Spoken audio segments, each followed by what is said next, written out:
I've almost given up several times in the last 2 weeks. And I really think it's just like a lie from the pit of hell. And what I mean by that is I have given up in one way, but in another way I haven't. But what I mean by giving up is I have given up this idea of becoming a Christian influencer because I've realized how much deception there is in the Christian community and in like this Christian nationalism, and I don't want to be a part of it. That is the part that I've given up. The part that I have not given up is telling people about Christ. I never want to stop telling people about Christ, like ever. I don't think I ever want to stop telling people about Christ because he's literally the best thing that's ever happened to me. And I know the Lord doesn't want me to give up because I literally, God, it's so funny because in the last 2 weeks since I was like, I'm quitting Christian influencing in this specific way, so many people I've like ran into like from my past or like people who just like follow me on social media and like random people too. And I'm like, I'm a micro influencer. There is nothing about me that is important. Other than the fact that I'm a child of God. Literally, there is nothing special about me except for that. And I will stand on that to the day I die. But I ran into several people in the last 2 weeks, even people who are not Christian, and this is the funny part, who have told me that my content has affected their life in such a positive way, and it's just like so encouraging. And I had to come to terms with, one, that the Lord wants me to continue doing what I'm doing, but two, that I have to be okay with being the minority in my beliefs. I know that I'm not like the typical Christian influencer who does like the get ready with me's and like come to church with me and all of this stuff. I just find it really performative, in my personal opinion. And like, I don't know, when I do talk about God and when I do talk about Jesus, I want it to just be about Jesus. I don't want it to be about me. Like I don't desire to be seen, and that is something that I've also learned a lot in the past couple weeks. It's like I've been getting recognized in public, whether it's for my acting jobs or things that I say online, and it's a really weird feeling when people like know your face but don't know who you actually are. And I just have realized I don't desire to be seen. I don't desire to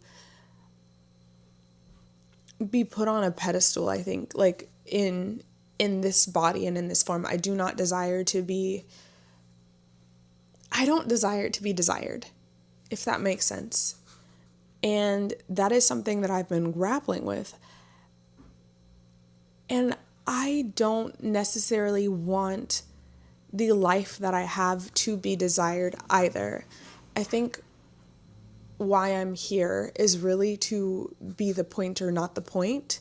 I'm here to point people to Christ, not to point people to my life and how good it is and how God has been so good to me. And if you follow Christ, then your life could look like mine. Because the reality is, it's like no matter who you are, if you follow Christ, your journey is going to look so different from the person that's standing next to you. Like, I follow Christ and I don't have a mansion and a Benz and I'm not getting married. I'm like, my life is what it is right now. Like, my life is I work 3 jobs. I get on here and I talk to my video diary and I talk to the Lord and I study and I go to work and I do ministry at the church and I feed the homeless and I do all this different stuff. But like, not all of our lives are going to look the same. And that's why I think Christian influencing has been something that I have been really considering giving up in that way. But I never want to stop telling people about Jesus. This week, oh my gosh, y'all. This week on Sunday, I got to help lead worship at my church, but that was not the most exciting part. The most exciting part was my church does this thing every 5th Sunday called Go Church, and we go feed people who are houseless and people who are looked over. And I really truly believe that that is what Jesus wanted us to do. And when you're serving the least of these, you can just see like how much there's a need for the Lord just like throughout the world. Like the world needs him so bad. We need him bad. And it's just like these people who we look over and who are on the streets, and like these people who have addictions are no better than us and no worse than us. Like we are in the same place. Like our addictions might look different. We might be housed, but our addictions are very, very similar. So we ended up getting to feed the houseless, and it just every single time brings tears to my eyes, and it just like makes me so grateful and like so grateful that I have peace of mind and that I have a house to live in and that I know what Jesus did for me. And it's like some people that you walk past on the street need to be preached to, but even more so, some people in your life need to be preached to. And like there are people dying and going to hell en masse every day because we're not bold enough to go like share the gospel and go talk to people and go tell them like, hey, like the Lord loves you so much and he thinks about you and he cares for you and he like died for you. Like we're all scared to tell people that when like that's the best gift they could ever receive. So every time I go out to feed the houseless, I just feel so blessed that I get to share the best gift with someone that they could ever get and also attempt to supply their needs, because that truly is what the Lord desires. Like that is what Jesus desires. He says in a scripture, and I can't remember the one where it comes from right now. I believe it's in, I think it's in Matthew, but it says that the Lord desires mercy, not sacrifice. And that just like speaks volumes to me, you know? And then also he talks about, you know, when we serve the least of these, those who are hungry, those who have no clothing, those who are just the bottom of society, or what you would consider to be the bottom of society, when you do those things, you do them for Jesus, and he recognizes that. And that is so important to him. So whenever I get to do it, I feel extremely blessed that we just get to tell people about Jesus and do the actual work, do the scripture rather than knowing the scripture. It's one thing to know the Bible. It's another thing to do it. And it's just a blessing to see people and how as soon as you tell them about Jesus, like their mindset changes. Like you can see it in their eyes. You can see the mindset shift and like, oh my gosh, like the situation that I'm in is not, like I am not the situation. The situation is what it is, but I have control over my life, and Jesus can come into my life and make it better. And just like seeing people realize that is so amazing. Like I don't have the words to describe it. Like I've watched people accept Christ in these houseless communities, and I've watched people like we like serve them food, and it's just yeah, it's just amazing. Like I don't know. I have such a heart and a passion for that, and I think that's also why I have been struggling, and the Lord has been kind of like pruning this desire away from me to participate in this like kind of cultural Christianity that's about capitalism, because I don't desire to receive products. I don't desire to promote services or whatever. I just like my desire is to again be the pointer, not the point, to point people to God, to point people to Christ, not point people to the life that I have, because truly social media ain't real. Like I'm gonna tell you this right now, social media is not real. Everything is manufactured.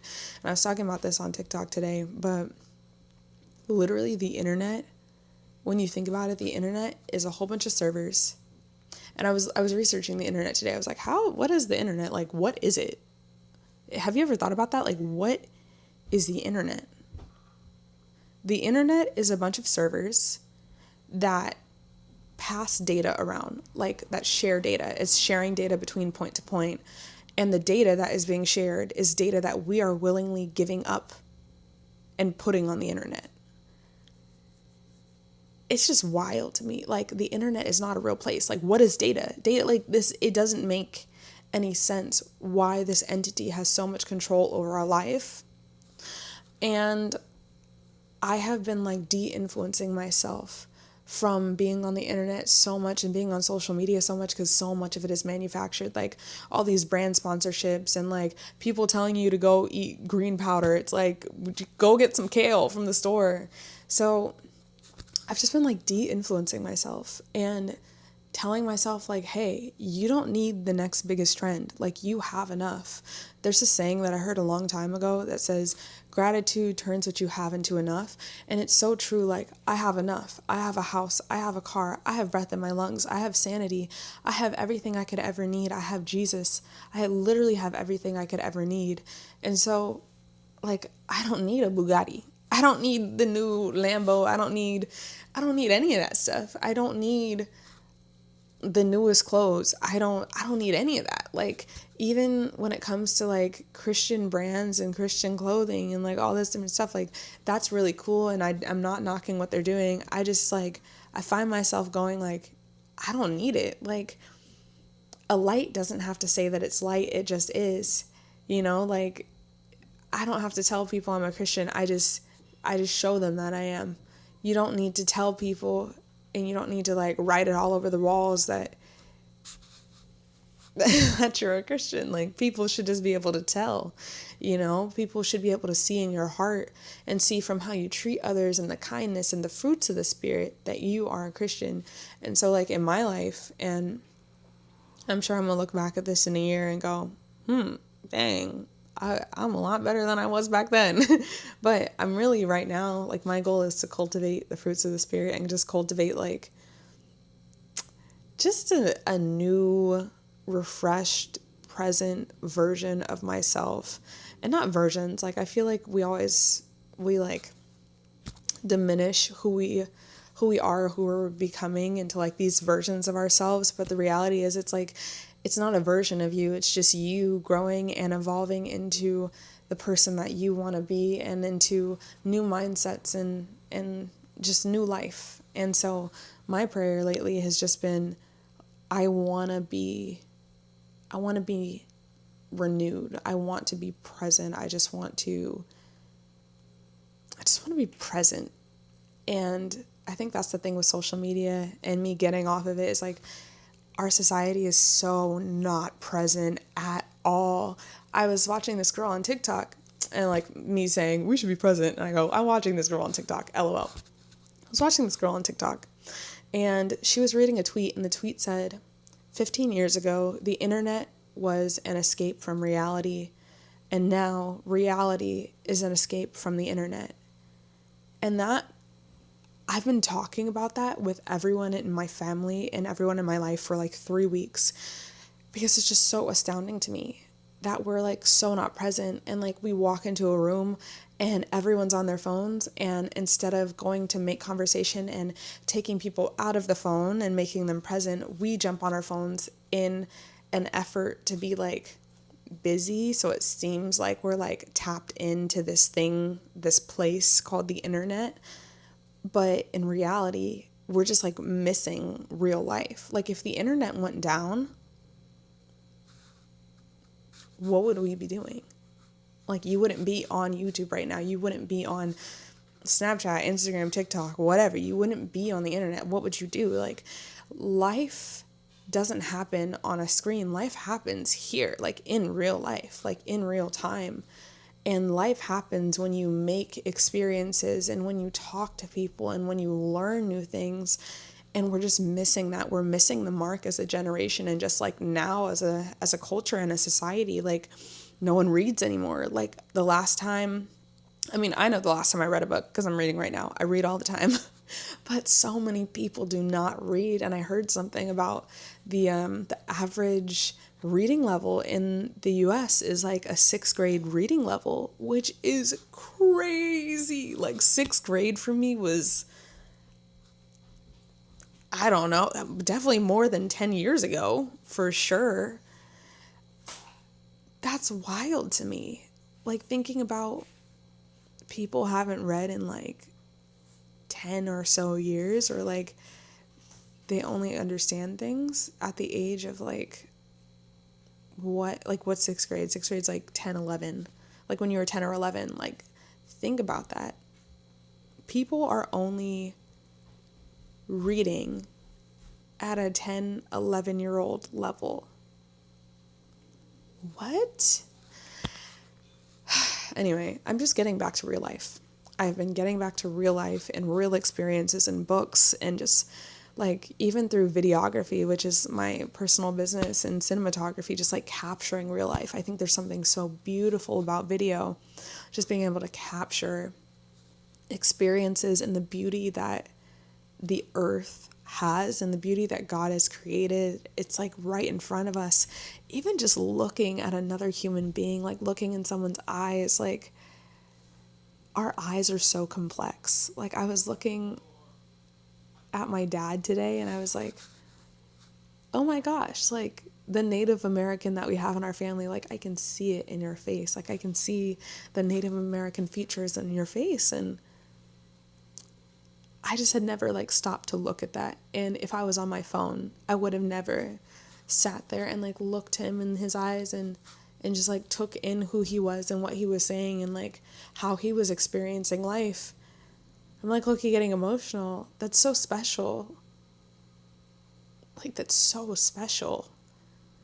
Thinking about like conversation and how we communicate to each other and like the trust that people have in you to have conversations and just like look you in your eyes. It's so special. Like the people that you choose to have conversations with and the people that you choose to be vulnerable with, I think that's also so special. I've also been thinking a lot about that and like discernment in terms of like friendships and who I'm vulnerable with and who I trust, because I had a few situations in Virginia. You will remember this in a year what I'm talking about. But I was in a situation where I had a lot of friends who were Christian and they just were not very kind and or walking in the way that the Lord would desire for them to walk. And obviously it is not my business to tell people how they should live their lives. And so the only thing that I can control is my proximity to people who I don't agree with. And that is something that I have been learning and I think I'm doing pretty okay at. But anyway, I digress. I don't even know why I was saying that. But yeah, I've been more discerning about who I am around. And I'm so grateful to say that the Lord has been like increasing the friendships that are so positive and decreasing the ones that are not positive. And that's been a blessing as well.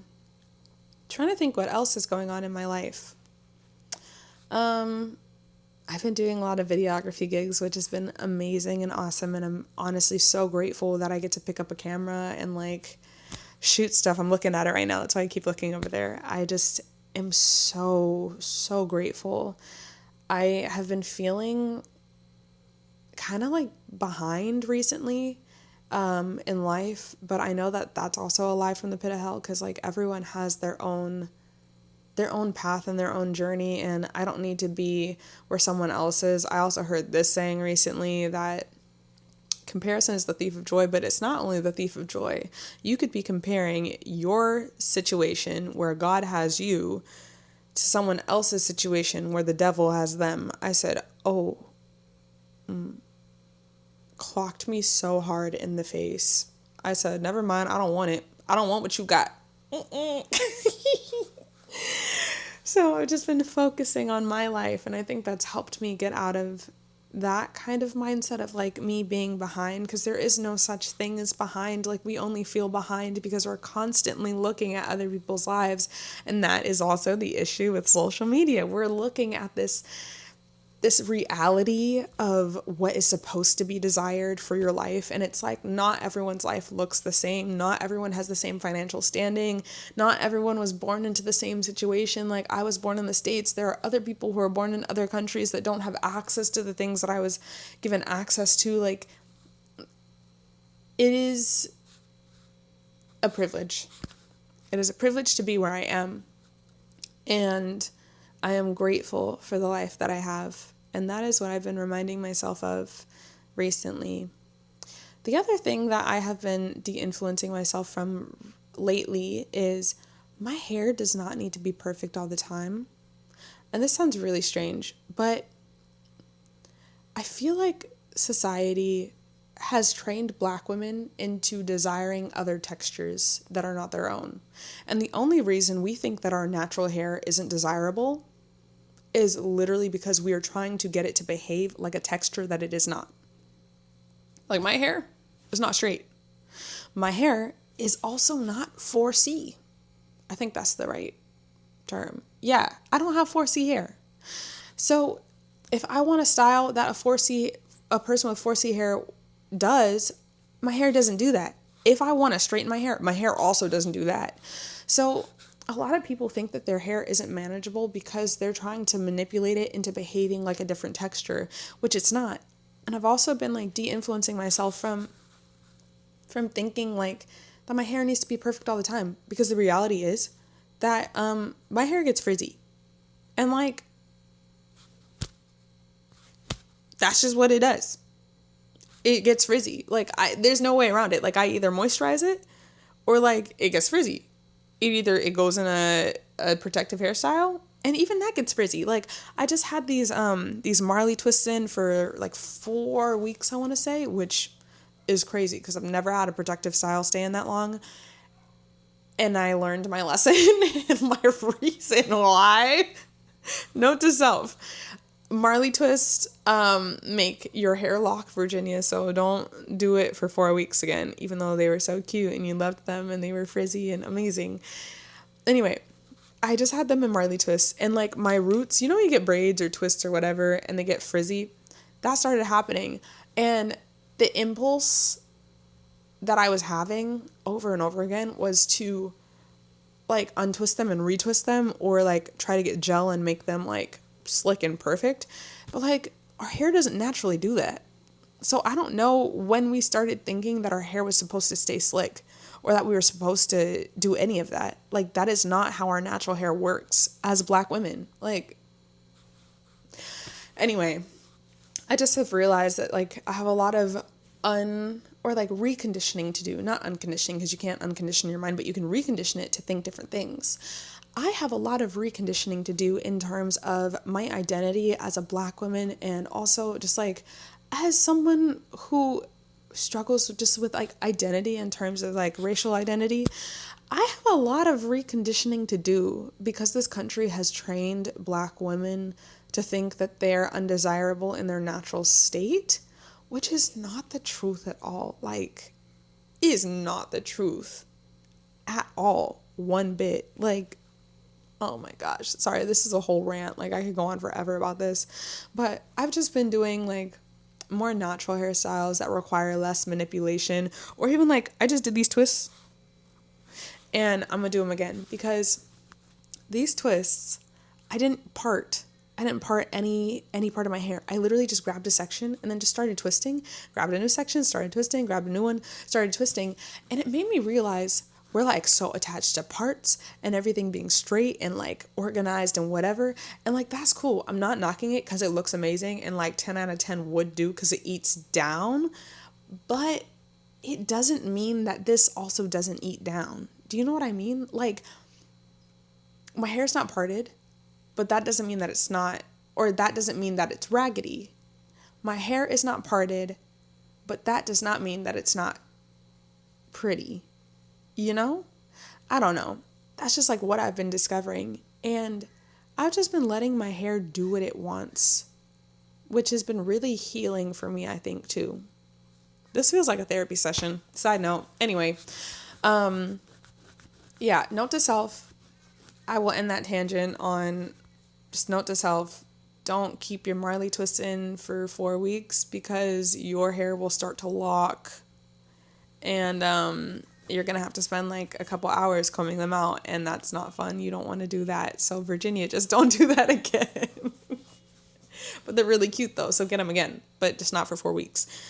What else? I don't know. I feel like that's maybe where I want to end it.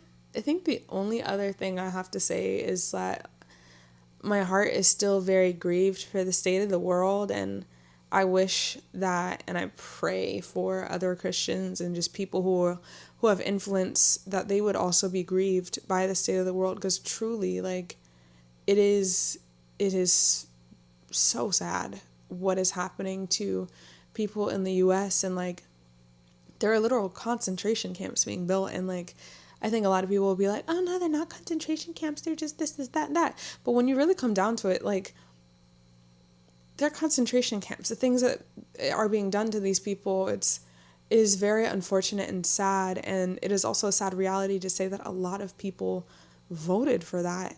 And like my heart breaks thinking about the fact that like many people knew that this was going to happen and they still were like, yeah, we want that. That is so disheartening, especially as a Christian, and especially as a Christian knowing that I know other Christians who voted for that and are unashamed of it, even to this day. It grieves my heart to know that I know people who are scared to be taken out of this country because they were either brought here when they were very young or they're unsure about their citizenship. Like, that is very sad. It's very sad. Especially, I think, as a child of an immigrant, like, of someone who came here to make a better life. And, like, she did it legally, but, like, just because she did it legally doesn't mean that it was easy.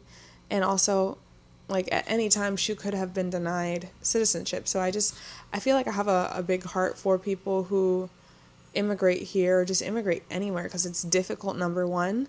And number two, it's just like these people want a better life. And I think it's just really sad to see Christians try to throw Bible at people, but we're called to love them.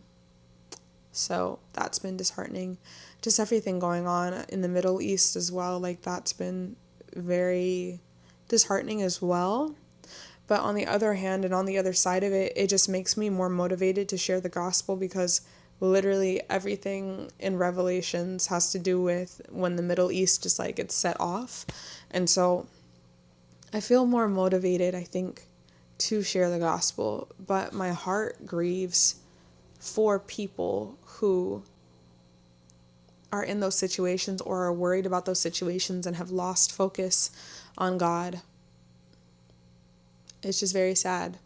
But yeah, I think that's where I'm going to end it today, because it is getting a bit long. Not that I have a time constraint.